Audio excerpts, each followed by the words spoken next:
Hello Flosstube, it's Lori of Mischievous Stitches. I want to welcome everyone to my channel. I'm very glad that you're here. This past week I've had a finished, a framed piece, a new start, and a gift that I want to share with you. So let's just jump right in. So last night I completed the last few crochet hooks on my Ripples of Joy Afghan. So I started this a couple of months ago and wanted to have it finished before this Christmas of 2020, and I got it done. So I'm so excited to share with you my Ripples of Joy Afghan. Isn't this gorgeous? I think my favorite part is this banding here, which is actually the beginning of one repeat and the end of the second one, the other one. But it's just a repeat of 5 bandings. I believe it starts here on this white part and goes down through here. So from here to here is the repeat, and there are 5 of those repeats in this pattern. And I found this tutorial on YouTube by the Crochet Crowd, and I will link it below. And they actually used, I think, Red Heart brand yarn. I'm going to keep it draped right here so you can see it while I talk about it. In the video, they used Red Heart brand yarn. And when I saw it and knew that I had to start it, I went to order the yarn, and they were out of the colors, all of the colors, but maybe 2 or 3 for this piece. So I went straight to Hobby Lobby's website, found similar colors, and purchased them and ordered everything I needed. And so I've got 1 skein of each of the colors that I chose, and I ended up having to go back for both white and red, which are, as you can see, the dominant colors in this this Afghan. And other than that, I learned a couple of new stitches in this. It started, of course, with a chain stitch, and there were single crochet and double crochet, which I believe is called treble crochet in England. And then I did both front post crochets and back post crochets, where you're crocheting around the post from a previous double crochet band. But I'm very happy with it. Immediately when I finished it, of course, I had to share it with my husband, and I draped it across the couch, one of the couches in the living room, took a picture, posted it on Instagram, and then promptly decided that I was not going to put this piece away for Christmas. So this one will be draped over the back of the couches or one of the couches in the living room through Christmas. And then I decided today I'm going to decorate early for Christmas, because it's been a very trying year in many different ways. And I think that's something we can share across countries. It's just been a very trying year. And Christmas and the colors and the twinkling lights of a tree and all of that just brings me happiness. So I think for the first time in my adult life, I'm going to decorate early. And what I mean by early is, generally, we do not decorate for Christmas in my house, or as I was growing up, until the evening of Thanksgiving or the day after Thanksgiving is when we think it's okay to decorate for Christmas. So this year I think I'm going to break that rule, because it's just a guideline, not a rule. And I'm going to decorate for Christmas, and this is going to be one of the things that I decorate with. So thanks for sharing my progress on this. Follow me on Instagram so that you can see it, but I will link it below the video that I used for this, which has links in its own description box to show you where to get the pattern and the supplies. So now that this one's finished, I'm going to pick up another one. I shared with you in my last video that some of the projects I started when my father was ill doesn't have the best memories associated with it. But right after finishing my father's Afghan, I started one for my daughter, Chelsea, who's very cold-natured. And no matter what season, she likes to, in the evenings, wrap up in a blanket of some kind. So I started one for her, got several rows in, and the memories, after losing my father, I just couldn't work on it because it was begun before he passed away, and he has since passed. But I want to share that one with you because that will be the next one I work on. I want to plug through and get this completed. Oh, I just dropped it out. Hold on. Okay, this one is not following per se a pattern because I'm choosing the colors for myself. And I've shown this one before. It was actually in a challenge, I think, that Michelle Rudy of Farm Girl started last year. I think was it the 19, it was a challenge to finish some of your whips. And this is the start of her Afghan. So it's a repeat of the very same stitch. And I think it's called a larkspur or lark's foot stitch. And this is how it will look when complete. And then here are the ends that I need to tie in because each row, every other row is a different color. But I did see that I made a mistake in how I was coloring because I've got the blue here. But it's going to be a repeat of these grays. I've got a variegated color here. So I've got the variegated color, 2 shades of blue, the variegated 2 shades of gray, variegated in 2 shades of beige. So this is where it will be. This is the next one that I will be working on and sharing with all of you. And I'm hoping to focus on the positive as I stitch with this. And for all of those of you that knew exactly what I meant in my last video when I shared that some of my pieces have not so comfortable memories associated with it, it's nice to know I'm not only one, but this will also be a healing process as well as a gift for my daughter. So there's that one. So I'll be working on that one. And here's one of the baskets that I made last year to store my supplies in. It has a rounded bottom, but it's nice and kind of floppy. It will hold your yarn fine, but it's a little floppy because it's just yarn, and I really like them. So I have a couple that I kept for myself, and this is one of the 2 that I kept. And the other thing is I have a thief in the house. My daughter's little cat, Ricky. He's a little orange tabby, and he loves yarn. You know, all my life I've seen pictures or cartoons of cats with yarn, and I've had cats of my own, but I guess because I've never crocheted, I've never been around a cat where they've been around yarn. And he comes into my little stitch room here in my 2 little yarn baskets, and I have in the other one I have little leftover balls. At one time I was attempting to learn to crochet. To knit. So I have a little tiny leftover balls of yarn, and he will come up, snatch one when I'm not paying attention, and down the stairs he runs. And then my daughter will come back with 3 or 4 little balls of yarn that she brings me. And this is almost a nightly occurrence, or let's just say when I'm up here, he will sneak in very quietly, grab the yarn, and down the stairs he goes. Now, of course, I've given him balls. He doesn't want those balls. He wants those balls and mine. Let's just say he wants all the balls because he lives in this house and those belong to him. So it's just a little funny side story. Okay, this past week I've also continued to work on my 12 Days of Christmas. I'm very close to finishing up 3rd day, and I want to share it with you because I have a couple of color changes. So there's my 3rd day. So I have the 3 French hens. I've got one of them stitched, and it is with a brown. I changed the brown to 801 DMC because the brown that was in the thread pack I was using when I stitched the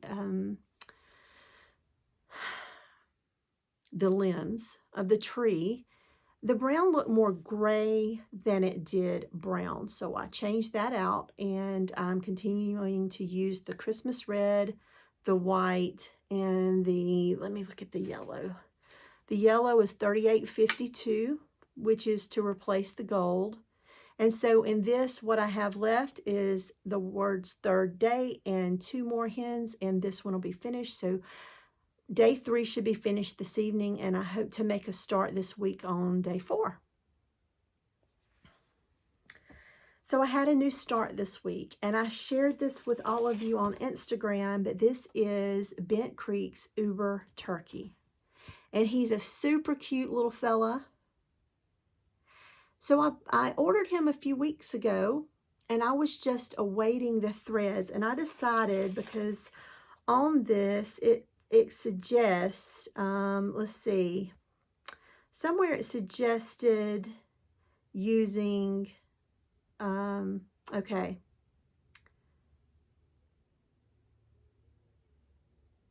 hold on just a second. Let me take a look at this so I can tell you more specifically. It says 18 count, the model was stitched on 18 count linen over 2 linen threads with 1 strand of DMC number 5 pearl cotton, 6 strands of embroidery cloth, embroidery floss.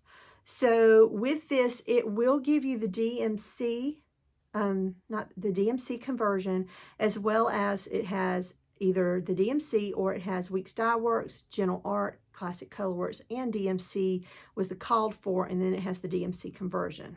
So let me show that to you so you understand what I'm talking about.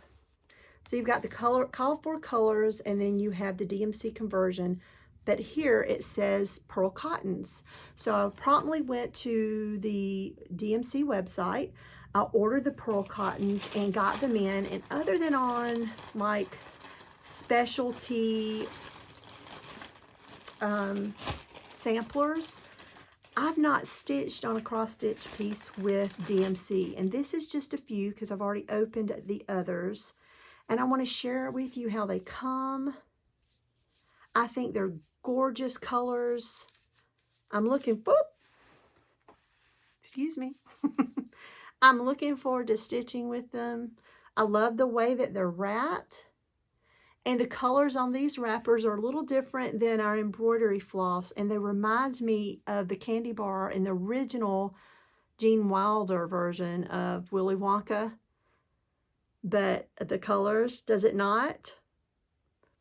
But anyway, I made a start on this one. Like I said, this is just a few of the colors, but a lot of people ask me about my conversion. I didn't have a conversion. I didn't change any of the colors. I used their suggestion. Instead of using the fancy flosses, a lot of people call them, I decided to use the DMC Pearl Cottons, which is what they call for in the pattern, and I am enjoying it. I'm not, I'm not having to separate the strands. I just pull a length off, and let me show you how he's looking. So I plan on working on him the rest of the evening.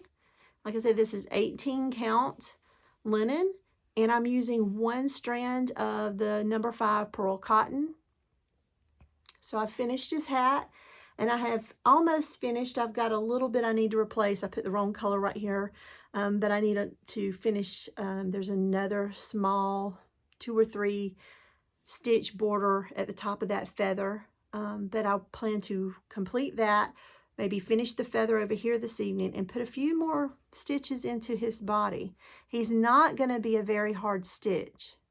The pattern itself, I will say, for those of you that may be visually challenged like me, the pattern is small, so I would recommend maybe enlarging it before you use it. Make a working copy and enlarge it.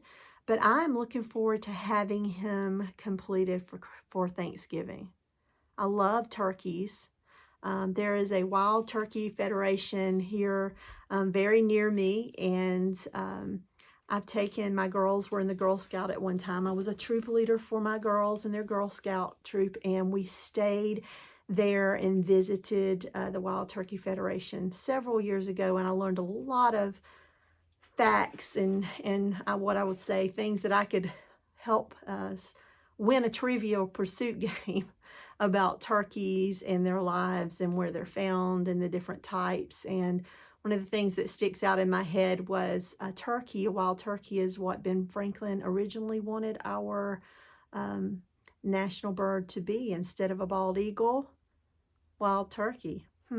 Did you know that? All right. I also got a couple of something in the mail this week. I haven't used them, so I'm interested to see how they will work. I bought these little things to help make little yarn pom-poms. Since I'm going to have all these tiny little leftover yarns for from my Ripples of Joy Afghan, I thought I could make a pom-pom garland for my Christmas tree using those yarns. And so I purchased these. It comes with 4 different sizes. The instructions are just basically picture instructions, so I'm hoping I can find something online to give me some tricks and tips about that. But it's a nice little thing. I'll link those below too if you're interested. I think they'll look really cute on maybe a chain stitched or chain hooked ribbon, and then these attached to it in the colors from my Ripples of Joy Afghan. And I have a finish. I forgot to bring this up with me last week, but this is my Christmas Eve by Prairie Schooler in a frame that my husband picked out for me.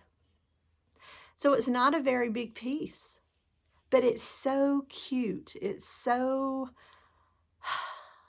I love everything about it. I enjoyed stitching the little mustard colored houses. I think they're stitched in DMC 433 and Santa. And then I have the little elf in the back that's dancing to Devo with his little hat. And my reindeer are not exactly how they are charted because I made a mistake on one, and so I stitched them both the same. So they're a little more broad-chested than they're charted, but otherwise you would know it. But I'm so happy with this finish. I think it is so very wonderful. I look forward to stitching my next Prairie Schooler, and I think I'm just going to do make a start at some point in the next few weeks on the 2020 Christmas ornament for Prairie Schooler. And then we're going to get into my little gifty. I had a sweet lady contact me and ship these out to me, and I want to share them with you, but these can be found at a shop called, let me make sure I get this right, 3 Stitches in Spring, Texas.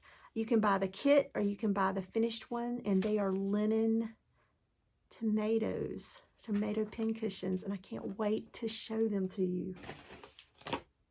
So I got the sweetest card in the box, so thank you, Susan. Very sweet. And then here we go. I can't wait to share it with you because, you know, I couldn't wait to open it. So I had 2. Here is the, I'm going to pull the ribbon. They're nicely packaged. And here is the, this is a spooky Halloween pincushion. None of them are the same. They're purchased as a kit, and the fabric of the tomato is linen. And then you've got the little pins in there. I've got a candy corn here and a bat. And look at the cat. And there's a pumpkin. It's for a tiny little black and orange pumpkin for the strawberry. So cute. And let me show you the other one. Let me move the ribbon again on this one. And this one is a very nice pale orange with the blue. And I love the hanger here. It's not really a hanger, but it's the ribbon that looks like a measuring tape. And then the counting pins there are little flowers. I've had a thing this year for tomato pincushions, and so when I got these, I was just wowed and amazed.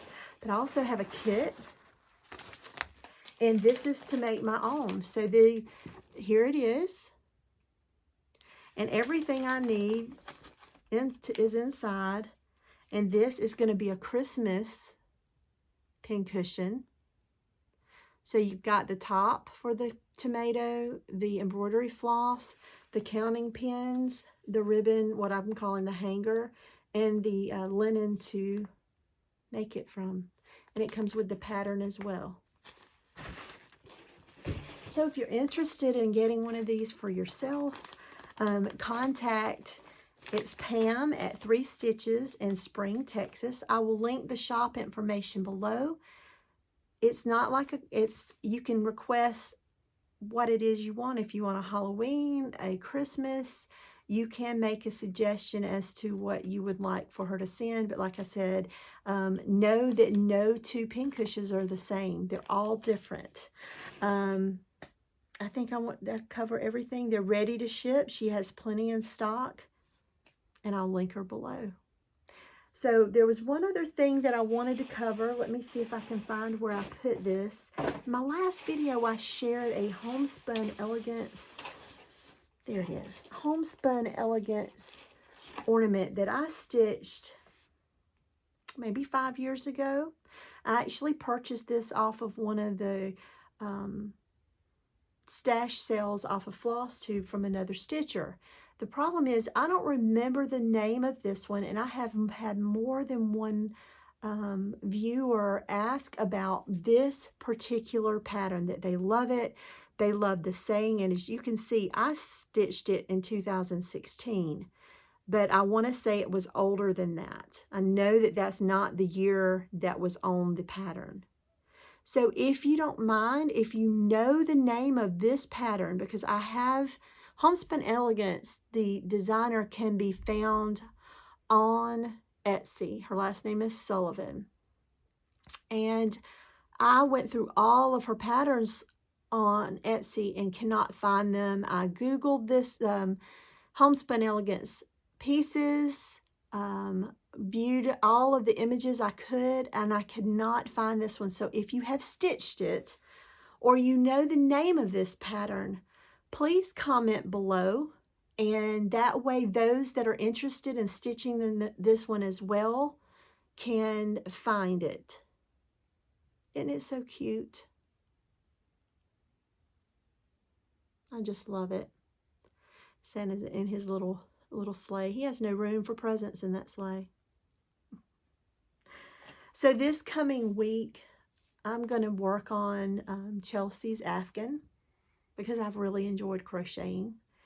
And I'm going to continue to work on my Uber turkey because he is so sweet. I'm going to share him with you here. I commented today that I think this hat is a combination of both Abe Lincoln's hat and a pilgrim hat, because it is, as the name says, it's uber big, uber large. So his little body, let's see how his body looks. But he's so cute. I'm not sure how I'm going to finish him once he's done, but I would love to have him displayed for Thanksgiving, because I will be hosting my family here, which is another thing I love. Thanksgiving, I think, is overall my favorite holiday because it's so much more laid back than Christmas. And I love to cook, so I love to have my family over. I love to see their reactions and the smile and the satisfaction when they share the meal that I've prepared for them. It brings me lots of happiness. So anyway, I'm already getting in the holiday spirit. I've got to have something positive to focus on. So until next time, I hope everyone has a wonderful week. I hope all of you do find something that you can focus on. Focus on the positive when we're surrounded by so many other things that we could focus on that are not so positive. But focus on the positive. Keep a smile on your face. We're all in this together. So until next time, cross all the stitches. Sending out hugs to everyone. Bye-bye.